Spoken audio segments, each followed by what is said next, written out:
So today we're going to talk about the settings that I use on my camera to shoot GIFs or stop motion animations that I use in my films to bring kind of a mixed media approach to the filmmaking process. Now, I have been a hybrid shooter, shooting both photo and video for a number of years now, and over those years I've kind of developed a style where I shoot a bunch of these stop motion animations or GIFs that I include in my films. Basically, I'm shooting a long burst of images that I then edit into the video as a stop motion animation, but then I can also grab any one of those images, edit those images, and deliver those on the photo side.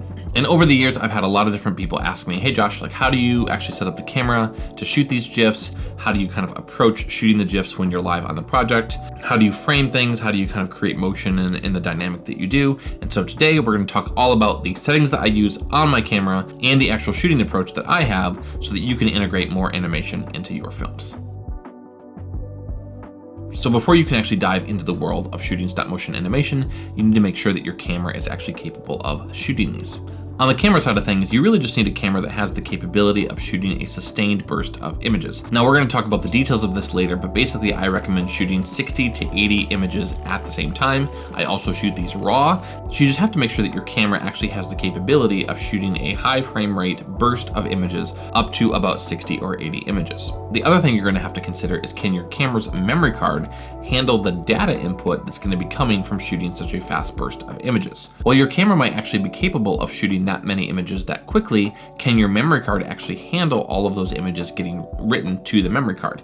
And so my recommendation here is just have memory cards that have higher read-write speeds. So if you have a memory card that's like a 30 megabyte per second or 60 megabyte per second card, that's just not going to be fast enough for how much data we're putting through. I would recommend having camera cards in the 200 to 300 megabyte per second range or higher. 300 megabytes per second is the speed that I use on my A7 IV and my Canon R6.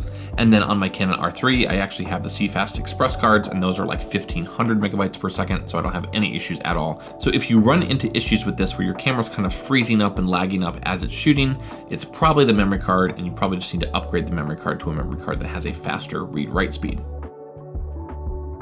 So let's talk about the actual settings that your camera needs to be able to shoot these. The first thing you're going to have to consider is the frames per second that you're actually going to be shooting the burst of images. My recommendation here is to shoot at 12 frames per second. Over the years, I've experimented with a bunch of different frames per second shooting speeds, and I've landed on about 10 to 12 frames per second as kind of my ideal speed. Part of this approach is because of the way that I choose to integrate these on my video editor. I like to play back my images at 2 frames each image, and 12 frames per second at 2 frames per image is 24. And so basically in a 24 frames per second timeline, 12 frames per second is the perfect shooting speed to get real-time playback, but still have that stop motion feel. Now you definitely can shoot slower or faster than this, but my caution would be if you start shooting slower, you're extending the interval in between the images that are captured. And so the stop motion animation is almost going to feel more like a time lapse the slower the frames per second become. If you go faster than that, and a lot of cameras can go faster than that nowadays, it's just going to feel like slow motion,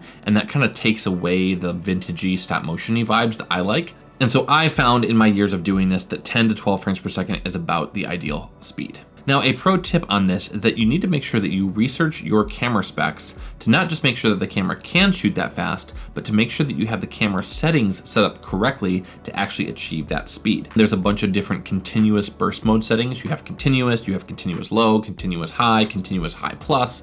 There's a bunch of different settings in each of these cameras, and each of those comes with a different frames per second of burst shooting. So look at your manual, do some Googling, jump on YouTube and kind of look at the specs of the camera and make sure that the setting that you're choosing to use is as close to that 10 or 12 frames per second as you can be. You might actually have to change your shutter from a mechanical shutter to an electronic shutter depending on the camera that you're on, or even change the quality of the images that you're shooting on certain camera bodies. For instance, on this camera, the Sony A7 IV, if you're shooting raw images using the mechanical shutter, it can only shoot 6 frames per second on burst image shooting. But if you change the mechanical shutter to the electronic shutter and then switch your uncompressed RAW to compressed RAW, then you can actually achieve a 10 frames per second speed on this camera. And so just make sure you do the research on the camera that you're using so that the settings that you have set up achieve as close to that 10 or 12 frames per second shooting rate as possible. Now let's talk about the actual burst itself, because if we're shooting an animation, we're just holding the shutter button down and shooting a long burst of images, but how long should that burst actually be? My recommendation here is to shoot bursts of about 60 to 80 images. And that's because when you actually import this into your editor, those 60 to 80 images will turn into about 5 to 7 seconds of playback time for that animation. And that's about what I found to be the perfect clip size for these animations. Now you can definitely shoot longer, or you can use less images if you want to have a very quick clip. But for me, I found that about 5 to 7 seconds is about the ideal length for these animations. I tend to not use the extra images if I shoot them longer than that, but if I shoot less than that, I'm usually disappointed because I want to have a little bit more room to work with. And then one more final setting tip here is that I usually have my focus mode, at least on mirrorless cameras, set to continuous with eye tracking on. I'm usually shooting these animations of people, and those people are usually the subject of the animation itself. And mirrorless cameras are just so fantastic with the ability to track people through the frame and even to lock on their eye and make sure that their eye is the thing that's in focus. And so I usually leave my focus set to continuous with eye tracking and just let it focus the entire time I'm shooting that animation. If you're just trying to shoot like a landscape or something where you don't want the camera actively trying to focus the entire time, you can always focus, lock the focus and turn it to manual. Or if you really want to do like a dolly shot where you kind of back away and everything goes out of focus, you can lock the focus there too. But typically speaking, on a mirrorless camera, which is what I shoot with, I set the focus mode to continuous with eye tracking, and then we're good to go.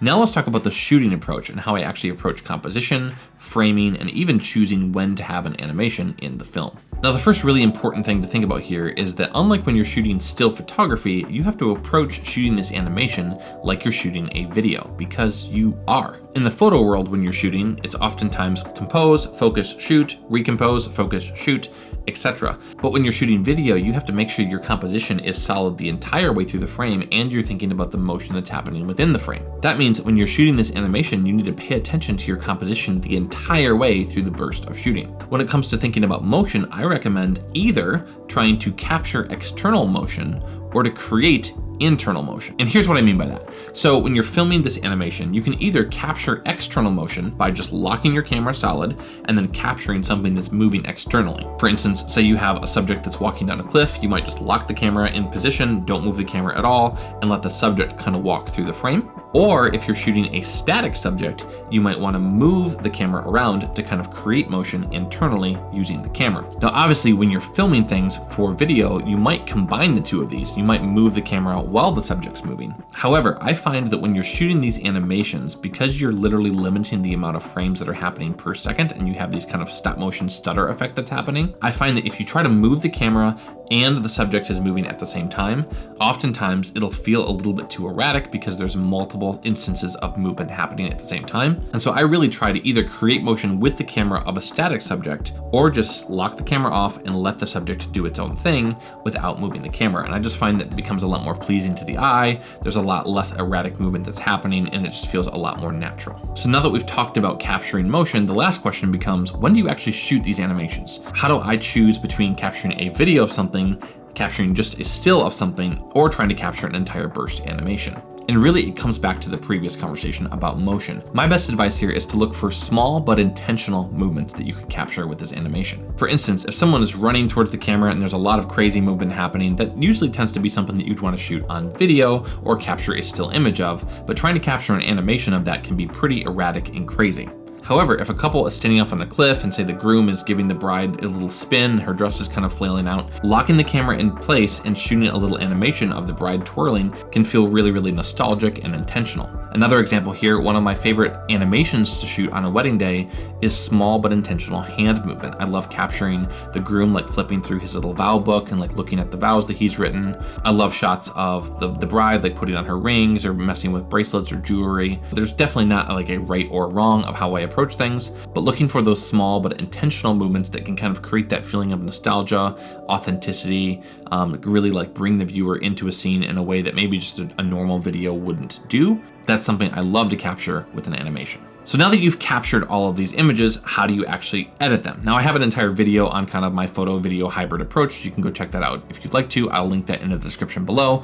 But effectively what you're gonna do is you're gonna edit all these images just like you would edit most other images. The only caveat is you're gonna edit every single burst as its own lump sum. What I mean by that is if you shot a burst of, say, the groom looking through his vow book, you're going to edit all the images that you shot in that burst, all 60 to 80 images, with only one specific setting. You're not going to go through all 60 images and individually edit those, because then you have crazy contrast changes, exposure changes. Your editing's not going to be exactly the same between every single image. And so what I recommend is going to the first or the last image, whichever image really shows the overall or target exposure of the burst the best. Edit that image and then copy and paste that edit to every other image within that animation set. Then obviously you'll go through and do that for every single animation that you've shot on the day or for that project, and then you'll export all of those images. And one more pro tip here, when I'm exporting images, I like to name each one of the bursts individually. Now this doesn't have to be some crazy name, I just like to number them so that I know, like, hey, this is burst GIF number 1, and these are images 1 through 60. This is GIF number 2, and images 1 through 67. This is burst number 3, etc., etc., etc. It just makes organization when you get into Premiere Pro or in DaVinci Resolve and actually bringing these into your timeline way, way easier. Speaking of DaVinci Resolve and Premiere Pro, before you import all of these images into your project, one quick setting change that I would make, and that's to change the default still image duration in your project. Premiere Pro, DaVinci Resolve, I'm sure Final Cut Pro as well, I just don't use Final Cut, so I can't speak to it, but I know for sure Premiere Pro and DaVinci Resolve have default image durations. So if you drop an image into the media bin in DaVinci Resolve or Premiere Pro, it's gonna default to like 2.5 or 3 seconds, somewhere in there, when you drag it onto your timeline. And because I like to have all the images in this animation set to 2 frames each, it becomes really annoying to have to go in and change all those durations on the back end once I've imported them, but you can actually change all this on the front end before you even import them.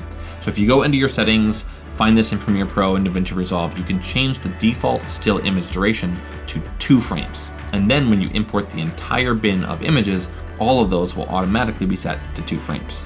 From there, you're just gonna open up all the animations in your Premiere Pro or your DaVinci Resolve media bin, sort them all chronologically. This is where naming these animations really comes in handy, and then just drag all the images in chronological order into your timeline for each animation set. This is why I prefer viewing these in list mode, because for some reason, when you have like all the thumbnails up, they sometimes get out of order, or they drag in incorrectly, and then the animation just jumps all over the place and feels crazy erratic. So sort everything in a list by the file name, drag those all in chronological order, and you should be good to go. And then really from there, you can just edit these like you would a normal clip.